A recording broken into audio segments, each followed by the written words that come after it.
utang ang ako ang biling surname, no? Maribit Caminero Diamante. So, kanina, while akikabili pa na, no? While mag-research ko, I can help myself but cry. And until the consultation, no? So, sa atong mga bisita karon, I'll tell you why. Suspense. So, sa ato ang guwapita, no? Na OIC, Regional Director. Hopefully, di na OIC, Regional Director na yun. Ato siguro na-endorse na nagbibigan ko yung OIC, no? Director, President, what is M? Gano'n. Dapat ko ba, dapat hindi makalimutan ang apelyido, kaya magbitay ang ikaswait sa atong parents, di ba? I have always emphasized that. Gender sensitive lang yun siguro kung mga pagka-leader. No? We must have to be gender sensitive. Okay. Sa atong bisita din, bisita mo or part sa DSWD, Ma'am Rebecca Santa Maria. Sa akong favorite na MSWD, Ma'am Alma Pilalan Amido. Trendsetter ko din, pares-parehas piyaning modus mga ba, gusto nyo tayo trendy, no? So, idol din ako sa public service. Sa bisan pa itong kutsihan pa ko, no? Nakita na ko kung sa siya hardworking. Ma'am Priscilla, ako yung pinitaga ang award ba? No? Recognize ko yun patong pag-araw na ako. Sa atong ML, wala diri si MA Elementioning. Thankful sa kakumpanya, kay Carla. Carillo, kasi ba ito sa iyong apelyido dahil sa video ka na, no? Thankful ako sa tanan niyong suporta.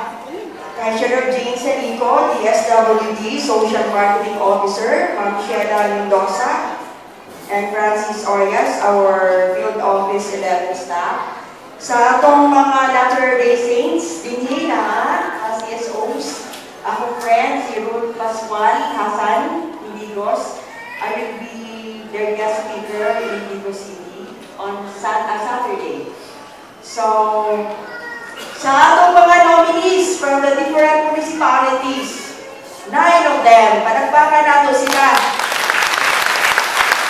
Pero maganda kong palakpakan ang nakadaog sa first three, no? Second runner-up from Santa Maria, first runner-up from Tarragona, and Tadaingon, sorry, stand corrected. Kung ang nakadaog, why dapig-dapig ang mga jud na entry. Congratulations, my dear Kumadre Vilma at Pare Erdi.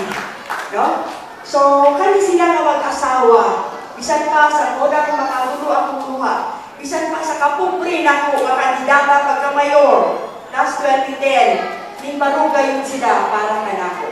Nakita na ako kung unsa ka-sincero o ka-dedicated si Marie Vilma. Siya yun ang nag-lead, ang iyang mana, very supportive husband. Atong palakpakan, no? Kaya na-DTI sa usa ka pamilya, kumakita sa bana, na very promising ang wife, kusuporta ang bana. How I wish my husband, inana o na, no? Sige na lang. Tara ba? Very ironic daw. Giving a message to this celebration, ensuring work-family balance. Pero saan man ako mag-entry mo yung nagkataon, I have no other choice but to give this message. No? Para po sa pamilya, na usahay, masugahan na kain na kabisi, makalimutan, naguna na itay bana, na nagkinahanglan nato sa atong pagtagal. No? For some so long a time, I didn't realize na importante na ikaayob sa pagputaw mo ng kape, pagtimplag kape para sa bana. No? Usahay, mag-disregard, tungod kay sobra, katrabahuso ang asawa, career-oriented. Hopefully, you won't suffer the same fate as mine. Okay, so reading between the lines. Ang kanina, wala na mention, no? Practicing lawyer magud ko before, madam, no? So, sa kabisi, consistent, number 1 na SB member, sa kitawan, kasubrahan, ang pagpaglantaw, sa problema sa katawhan, nakalimtan ang problema sa mana. Ang concern kung pagtagal. Okay? So, Kaganina, while listening, kung kinsa ang pamilya, wala na mention nga ang nakadaog karon, specifically kay Manny Vilma, siya ang Federation President sa entire municipality sa Kalipunan ng Living Pilipina. No? So, wala na kayo, kasi napunan pa, 90% na siguro ito madam. No? Nakulangan, 83% lang. Murag ka-object ko ba? Murag hindi siguro 83%. Kulang lang siguro. Kung sa akong pagod, very brief pagod ang notice. No? Very brief ang notice. Nagkapuliking tao ng akong MSWDO o pangutang sa documentation. Nonetheless, thank you so much, Ma'am Alma. No? So, sa entire province, siya ang secretary. Pero sa entire region, siya ang vice president sa Kalipunan ng Pilipina. Kay aktibo daw na yung mayor. Ngayon na, kailangan, ato rin padagpon, kay aktibo kayang mayor. Very supportive. Yun siya na, na-appeal ko mayor sa inyong kasikat, na-appeal ko kasikat. So, congratulations, no? Pero deserving yun ka mali. Kaya mga human yun ka mong istorya, no? Mura po din politiko. Pero secretary ni siya sa ilang barangay sa Panagin before, very active sa cooperative. So, tungod kaniya, no? Wala akong ipaabot kaninyo ang Kalipunan ng Living Pilipina sa Kidlawan or Women Organization na himong national entry. Ating buong Pilipinas, entry sa akong probinsya, ang Kidlawan. No? Siya ang nalingkamot na magawas kayo ng 600,000 na financial assistance from the provincial government. Sige panuak, ang iyang bana, magmotor pa sila kung ato sa Securities and Exchange Commission. Thank you so much, Pari Andy, no? Iba po sa inyong magsuporta, kay Tumari, iba dayon. Nakakita ko sa inyong balay, o yung mukha ito sa inyong balay, sa tinag-anay na. Kaganila lang ang presentation, nakita na ko nga, kalakat na inyong balay. Ngayon ko, how I wish, ganito pinano, kalakat na ilang balay, very sweet. No? Kasi yung mga di ko tama, nagtuuta nga, kung na itay kwarta, unang sukdanan sa kalipay. But it's not, it's definitely not.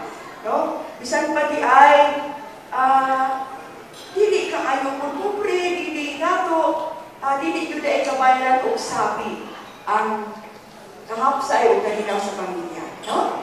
Diba? Manindot kay paminawon, manindot ka ayaw matanawon, no? Very happy ang dami. Nakita yun ako sa ida. Ano sa barangay, sa livelihood program, nandun iyang mana, dala sa iyang asawa. No? Very supportive. Makayon ako nakadaog man sila. Very deserving kayo na mudaog sila. Nakita nyo ninyo, congratulations sa organizer. You have chosen the best entry by the Big David. So, nabinaw ko kayo sa mga eligibility, sa criteria for judging, o itong nakayon ko nga medyo kulang. Gani, pasalamat po, na-change ang 4-piece to 2-piece, no? Kaya ilang 4-piece, yun dahil na pobre na dahil, di ba? Or, kung piece mo na sa mo, 4-piece, poor na, no? So, thankful ako sa DSWD, almost 4,000 ang beneficiaries or recipients sa Pantawid Pamilya Pilipino program. So, on behalf of my Vice Mayor sa Sangguniang Bayan and my department head sa dalang mga empleyado sa buong katawan sa Kidlawan, naku na akong pasalamat. Nagpasabot naman ka na, magkumpri kayo ang katawan sa Kidlawan. Gani, ikasuko na sa akong gobernador, no? Na daghang mga recipients, pinagpasabot na daghang kumpri. Of course, I have to admit that. More than 70% of my people are poor. And why are they poor? So, sobra-sobra ang pagbalintamo, pag-prepare sa mga plano para sa katawan, covered sa local poverty reduction action plan, agricultural modernization plan, no? Land use plan, magtanaw kung asa ng comprehensive development plan, daghang mga plano. Gani na mo ang community-based monitoring system, no? So, pagtanaw, kay mo pali ang gitutukan karon sa atong Millennium Development Goals for poverty alleviation. Sobra na akong karadikal, sobra na akong kapagtanaw at the extent na akong gilabanan ng akong uyuan ng very money and super rich. No? Mauna makatulong ang akong luha, wala kayong dako-dama, mamumadaog ako sa bintana, sa tinudanay na. Nakita lang sa katawan, kung unsa akong concern para sa mga kabus. No? Kaya nakaingon ako, why? My heart is really for the poor. Wala pa itong kami nagtubo. Mapobre kami sa among komunidad. Di ko lang akong amiga, yung siya ka, imong mga friends, mga pobre, mauna imong kasing-kasing, no? Kaya naa sa mga pobre. Hindi po dato, pero very productive ang kaya akong daddy, no? Ang yun na po ang gigalaban. Mayroon sila, talang mga pamilya, kaya sukong sa akong uyuan, puro speedy. Wala sila inainakitaan ng mga pili sa akong uyuan, lumili ang pag-umangkon. No? At nahiramo gayon, maunang grabe pinakong palingamot pa lang. No? Gani, sa implementation sa atong Pantawid Pamilyang Pilipino Program, sobra-sobra akong palingamot. As much as possible, I want to preside the meeting para makita na kung unsa ang problema sa implementasyon. No? Nalipay kita, na-recognize siya sa kagitan sa Asian Development Bank, no? Si Mr. Spore na ang Kindawan usa sa pinakahapsay o pinakamaalindog na nag-implementa sa Pantawid Pamilyang Pilipino Program. And I share this comment or recommendation sa akong mga MLs o sa akong MSWDO, sa mga maestro dito na nagpapiling nagsuporta sa akong administrasyon. So, ang pamilya. So, home is where our heart is. The strength of the nation derives from the integrity in the home of the home. No? So, kanimang atong pamilya, maunin ang sukaranan natong tanan. Diba? It's the basic unit of our society. Gani, di ba, tana ako sa katong representatives sa Asian Development Bank, unsa daw akong pagpanglantaw sa 4Ps. Do you consider 4Ps? Down out ka daw? Pagkatagdang? Kung naman hindi natin, yung ko nga, dili yun. Considering kalisod kayon ang paninabuhian karon, especially we are experiencing climate change. May maliting failure ang pagpanguma. No? And let's face the fact, there are many irresponsible parents. Mga irresponsable ng mga amahan. Gano man kaya irresponsable sila? Lax education, kulang ang discipline, kulang ang focus, kulang ang kakugi, kulang ang focus sa pamilya. No? So, maayo na lang, lalo na na presidente na nagtanaw nato. Nagkani ang tanang 4Ps beneficiaries considered nga miyembro sa PhilHealth. Palakpakan na itong ang presidente. Kung ano na may Jessie Robredo, namatay na ikaw, no? Pero sobra-sobra akong pagsaludo kanila. Aduna usab kitay nagpahal ka nato ka Secretary Dinky Suliman. Palakpakan nato ang Secretary Dinky Suliman. Kung atong Assistant Secretary kasi Madam Taraji, gani sa among meeting sa LNP, League of Municipalities of the Philippines in Manila, halos na lang mga mayors nag-blame sa DSWD. Kaya wala daw proper coordination sa mga mayors. No? Isang-pinsan na lang ang tod ang deserving na appeal. So, maunang pagtindog na ako kung nagpasalama sa programa. After hearing all those bad comments, nakaingon din tao ng Assistant Secretary, salamat naman. At may naka-appreciate pala sa programa ng DSWD. Di ba pwede lang man si Assistant Secretary Taraji? Ako lang ang tinitindog o team save sa programa sa DSWD. At hindi gayon ako mapagkamayor. Mauna, tungod sa akong pagka-atribida, nahimo akong mayor, bisan sa kalimitado sa akong resources. Nakitaan sa katawan ang inudanay o kasi kinasing-kasing lang ang pagpanglantaw para sa mga kabus. Magpadayon unta ang programa sa DSWD, no? So, ubay-ubay kayon. Gani, ako encourage ang atong mga katawan dito. Si Manny Dilma, nakalima ka anak. No, uban siya. My God. Aduna na tayong programa sa family planning, di ba? Aduna na naabot dito, I just don't know, sa inyong munisipyo. Para makuluran. No? Daghan paghihapon ang hindi gusto na mo join sa family planning program. Gani ang atong simbahan, I just don't know, sa Latter-day Saints. No? Sa simbahan nga dito. Gani ang atong Senator Soto, kayo na po, ipangutanan nila ako. Kung sa daw akong maluganan sa reproductive health bill.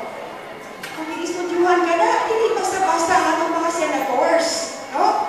I just don't know kung nakaluhog ba mo sa joke na best RH debate in the Senate. No? Iyon daw si Enrique.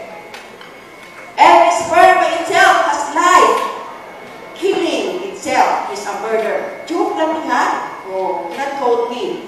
Iyon din si Miriam na following that line of argument, every time a man masturbates, he commits mass murder. Yan na yun, no? Yung po dahil sinakson nga, how about those who swallow sperm? What offense do they commit? Yung po dahil si Senator Marcos, child cannibalism. Yan, no? Yung po dahil si Soto, how about those who want to prevent fertilization? Kung ayaw payagan ang sperm at itlog magkita para daw di magkaanak. Lingon po dahil itong isa ka senator, yan ang fertilizer scam. So, unta, wala na scam na may tago pa sa Pilipinas. With our president now, who is very dedicated, ugaduna na usap kita'y gikan kay Ma'am Esther Acevedo Versosa, no? Palakpakan na to si Ma'am Versosa. Ano mo, he has her best as well. Karon, ayun na usap kita'y OIC, na dinamang beautiful, with brains pa yun. Si Ma'am, Director Priscilla Razon, no? So, unta ka, a very meaningful award considering that this is your first program. First, mapag-recognize sa mga hiwarang pamilya. Specifically, sa 4 piece na mga beneficiaries. So, talagang mga kabus, kaya din no? Apil na ko, isang mayor pa ko, that is a relative term. Kung kinsa atong katapat, no? Kung katapat siguro ko ninyo, alam ko. Pero kung katapat, hindi na rin sumer ko, break ko. No? So, kitang tanan, hindi nato ni tan-awon na magdantaw lang magpaubos ka na to sa atong kinilan. Ha? Ang tan-awon ni nato, ka-challenge sa atong kinabuhi. Ngano, nga adunap, ani apa kita ni ini nga estado. Ngano nga pobre pa kita. No? Ang inyong income is no more than 10,000, not even 7,000 a month. No? Aduna ba din sobra o 10,000 o 7,000 na income sa inyong pamilya, mga beneficiaries? Wala. No? Wala kayo. Gani ako, dako kayo sweldo as mayor. Pero kulang pa, kadaghan kaayong pangayo dito sa Kilawan. No? So, anak ka po rin ang munisipyo. Kabangan nato, base sa criteria, ang atong secretary, wala nagtanaw, whatever kita magpapili ng beneficiary sa Pantawid Pamilya Pilipino Program. Gusto niya nga maahon kita o mahawas kita sa kapobre. Kung saan na ito kamawas sa kapobre, kung wala kita oportunidad na makatrabaho. Kung dili kita makatrabaho, balikan nato ang atong uma. Ha? Balikan nato sa Kinlawan, subo kayo palandungon, it is an agricultural municipality, and yet sige, may papalit ang buga sa daing munisipyo. No? Balikan nato. Focus on that. Gani, kahit kung ako, hapin sa criteria, ano na backyard garden. Daghan gayon. Kita, ani-ani ni, ano na ba kita yung backyard garden? Come to think of it. Ha? Pipila lamang kaya. Congratulations sa iyong tanan. What about the rest of the 4 weeks beneficiaries? Do they have gardens? I don't think so. Daghan kayo taatuan, sige kong pangampanya, and yet, ang akong daway, mapaingon na yun sa wala. Pero wala ako na-discourage, wala ako na waging pagdaog, kay aduna kay pamilya,